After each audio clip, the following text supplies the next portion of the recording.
Ever since I was a micrometer-sized squirming sperm cell swimming around in my father's scrotum sack, I knew there was a problem with me. Don't get me wrong, I have a lot of perks that other less worthy peasants dream of achieving, whether that being my hashtag blessed facial structure that would make any unfortunate human faint if they were to lie their eyes upon thy, my effervescent gaming skills that makes every e-boy in a 69-mile radius saunter their G-straps, or even my enigmatic bars that tend to go over 9.11% of New Yorkers' heads. Okay, that last one was plain awful. But even though I've collected all of these prestigious perks like I'm playing fucking COD Zombies, there's one perk that took me nearly 2 decades to finally figure out: how to get a girlfriend as an avid Overwatch 2 player. We all know that the game of Overwatch practically sucks the soul out of us, leaving nearly nothing admirable left inside. This means that the majority of Overwatch's community has absolutely zero clue how to even speak to a woman, let alone sleep with a woman. Lucky for you though, you've come to the right place. Because in this video, I'm going to explain step by step how to finally obtain the confidence needed to speak to a woman other than your mother, and how a beta Overwatch player like you can get a girlfriend after shooting blanks in the dark for so long. This will be a rather complex tutorial, so I advise you to place your stepsister's butt plug in your ass that way no air can escape, lather up your feet to achieve maximum concentration, and grab a deliciously luscious tartar sauce covered lobster tail entree from your highest rated 5-star seafood cafe. That way you won't have to worry about eating for a solid 2 days. And now that you've fully committed to this life-changing tutorial, it's time to begin step 1. Put in more time. Chances are you're already playing Overwatch for up to 8 hours a day. You need to double that. According to Google, a fully grown adult male should get up to 7 hours of sleep per night on average for a healthy sleeping cycle. Meaning not only should you double that 8 hours, you should add 4 more hours on top of that, because unlike the beta cucks that listen to Google, you only listen to yourself. It's not the fact that you're selfish, it's the fact that you're always right. You should be playing Overwatch for a minimum of 20 hours a day. 4 hours of sleep is plenty enough for you to get a quick recharge before your next sausage slamming Sojourn gaming session. Once you become accustomed to your new schedule, it's time to change your diet, because no worthy woman is going to want to be with a fat, ugly, prepubescent looking pussy of a man, unless you're built like Bubba. But I already made a tutorial on how to look like him. You need to create the perfect diet to give you that fully transformative twink look, because it's just a fact that girls love skinny e-boys, and everyone knows that peak masculinity means you can't lift the barbell on a bench press. Now there's many ways to start your twink transition. The most common way would be to just stop eating in general, but that's a pretty beta way of doing it. The more manly way would be to have another man dig the fat out of you, kinda like this. You digging in me, you digging in me. After your DIY excavation project is finished,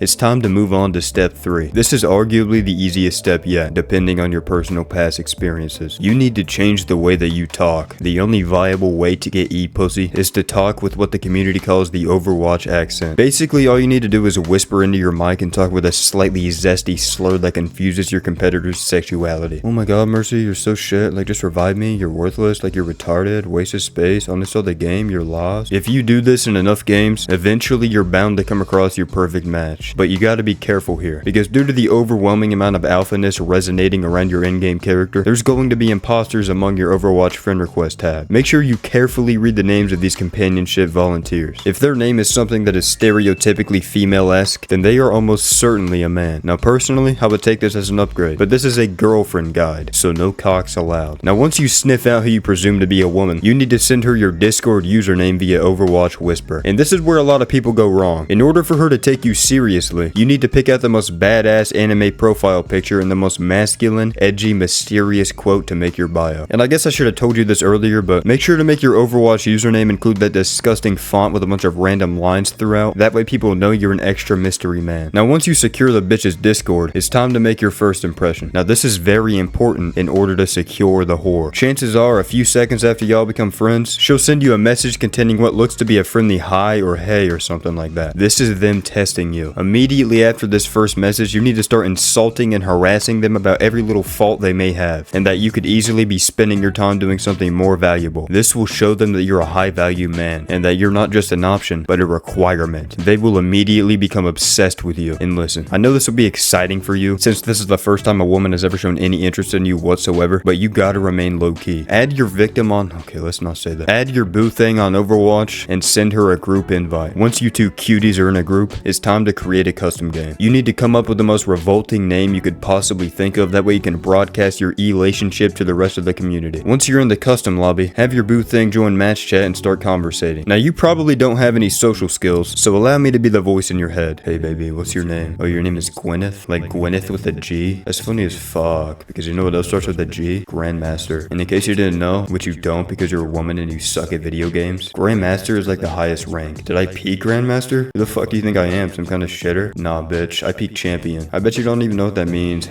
Anyways, wanna fuck. And just like that, the bag has been secured. This is the most important step in the tutorial, so don't F-word this up. After she understands that you peaked Champion 14 seasons ago for a grand total of 2 matches, she's gonna want to have e-sex with you. Now this is where you're pretty much on your own, as I've only ever had e-sex with men and AI robots. But from listening to my great-grandmother and her e-dilfs through Facebook Messenger a handful of times, I can give you a general idea of what to do. And it's actually quite simple. All you want to do is... After a few seconds, you should be about wrapped up with your first ever e-sexual experience. Now, if you've done everything right so far, and your woman is pleased with your e-cock, then she should volunteer to be your e-kitten, which in other words means that she is now one of your girlfriends. But notice how I said one of your girlfriends. Because if you're a real high-value man, you won't stop here. You'll keep going until you get hundreds and thousands of e-kittens. And eventually, after this non-stop pimp grind, one of your e-women might actually live near you. And this is where you take the next step. You need to make plans with your woman about meeting up at your place, but you need to set the date a week in advance because you got some cleaning to do. Since you've been hardcore grinding on Overwatch for months at this point, the chances of you smelling like the underside of a morgue patient's testicles are very high. And since you don't have a job and haven't paid the water bill in 6 months, you need to find somewhere else to take a shower. Quickly Google the nearest gyms near you and cop yourself a 1-day pass. Now you're not going to be working out, instead you're going to be taking a quick shower session. And the reason you chose a gym is because the chances of you showering alongside another man is almost guaranteed. Now you may be wondering, massive Noxylicious, why would I ever want to get naked and rub my body next to another dick dangling dude? Because, Bubba, this will give you the chance to converse with somebody who probably knows more about women than you do. So once you make your way into the showers, you need to locate the biggest, most muscular man you can find and pick the shower right next to him. Now he may give you a bit of an intimidating look once he realizes you're showering inches away from him. Just shoot him a quick glance at both of his heads. That should do the trick. After a couple minutes of washing up, tell the gentleman your situation. He'll give you a few tips like what women like to eat, where their most ticklish spots are, unspoken tricks in bed, etc. And after you're done showering and secure your new nude bro's number, it's time to head back home. Once you're back at the humble abode, you need to do something you've been putting off for as long as you've been walking. You need to clean your room. The reason we push the date back an entire week is 99% due to this step. It will most likely take your twink ass 5 days minimum to complete this task. Chances are your floor is caked with 2+ feet of straight garbage and moldy cum socks, so this won't exactly be a walk in the park. Fast forward 5 or so days and your room should be looking nearly spotless. Next, you need to cake that shit in the most nauseating Febreze scent you can find. That way your girl knows you spent the time cleaning just for her. If everything's gone to plan so far, tomorrow should be the big day, meaning you have one more night alone before your life changes forever. Now what you want to do is grab a cup out of your cupboard, pour yourself a nice glass of 2% milk, heat it up in the microwave for about 30 seconds, light a few candles, and slowly dip your balls into the cup in a squatting position. This is the most relaxing state any man can be in. And while you're in this zen-like state, you need to manifest marrying your Overwatch kitten. And after a couple hours of severe meditation, it's time to hit the hay.